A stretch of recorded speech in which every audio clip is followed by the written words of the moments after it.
teach you how to spell Kol Ami. Other things to do tonight. But we are together tonight to celebrate the 33rd anniversary of National Coming Out Day. As I do so, though, let me just read a couple of words from Nishkan Gvar, from my essay entitled An Amphitheater of LGBTQ Spirituality. Early in my LGBTQ journey in the mid-1980s, yes, it was the 1980s, I began to realize that it is indeed in every one of us, whatever it is. We may define it as self-awareness, empowerment, worth, compassion, love. Whatever community or communities we best identify ourselves with, it is up to us to determine what that it is. Fast forward to the late 1980s, early 1990s, when I reacquainted myself with my Jewish heritage. I began attending Erev Shabbat Services, mainly to hear my new friend, Rabbi Dennis Egger, preach and lead in thought and prayer. It became increasingly clear to me that if I was working on connecting both these elements of my life, my sexuality and my spirituality, surely others must be doing the same. And it was in that context that in my early days of activism in the community in the late 80s, meeting the right people at the right time, learning how to advocate on our behalf of our community, and participating in the very first National Coming Out Day, which was in 1988. This is the 33rd anniversary. I would assume that most people in our community don't even know why October 11th was chosen, and particularly why October 11th, 1988 was chosen. So a little bit of history lesson here. And forgive me, I just want to make a quick disclosure, because I'm going to be mentioning some names of some amazing leaders and thought leaders and activists and organizers who truly empowered all of us. Many of them not with us anymore, at least in this form. I'm going to respect the way that they held themselves at that time. It was a different generation. Before we knew how to embrace the B of bisexuality and transgenderism and non-binary and whatever. So I'm going to respect the names of some organizations back then that were appropriate at that time, before we really embraced ourselves as a full community.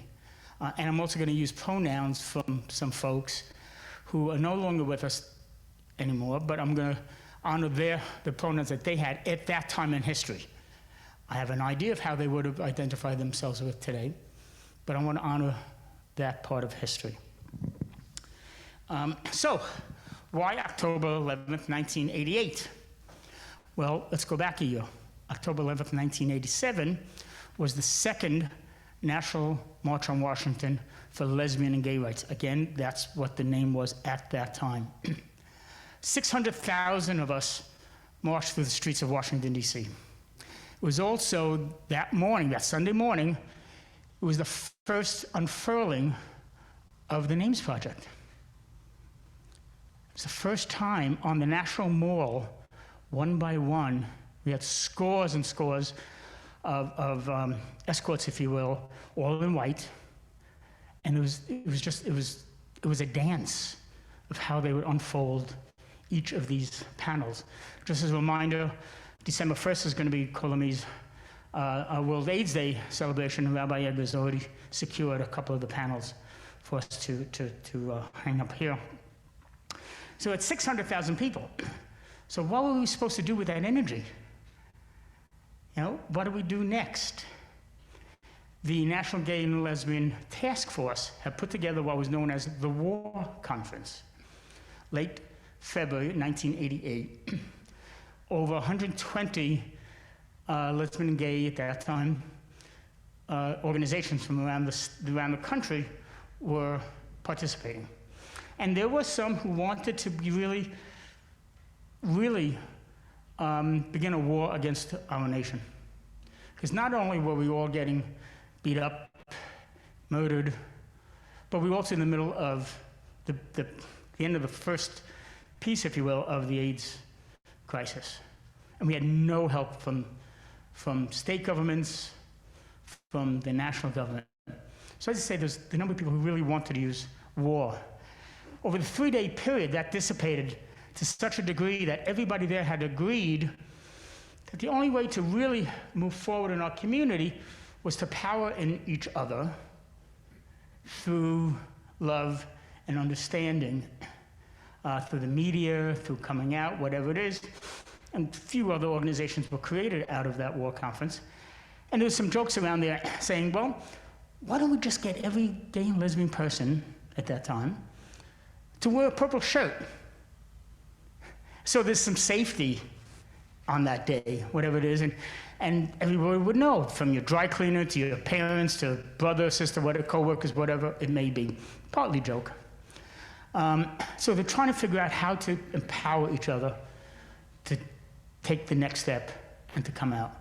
What we knew then, as we know now, is that the data shows that when we come out to somebody, they are more than likely, and if they are to admit that they know somebody now who's part of the LGBTQI plus community, that they're more than likely to support our needs and our wants.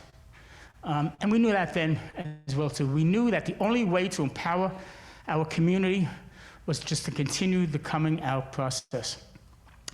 At the conference, at the last day of the conference, February 28th, 1988, Rob Eichberg, who was the founder of the first the Advocate Experience Workshop, then it became the Experience Weekend, and then the Experience, a beloved psychotherapist and activist, and he knew, he taught, again, gain your own power. He was sitting with Gene O'Leary, who was the president CEO of the National Gay Rights Advocates, who was a nonprofit public interest law firm that were amicus briefs like galore, literally thousands of them. Rob would literally tap her on the shoulder and said, why don't we do it? Between the Experience Workshop and NGRA, we could do it. We have the power, we have the staff, we have the communities all around the country. And so that was in February, and by October, we had communities all around the country celebrating the first National Coming Out Day. National Coming Out Day grew and grew.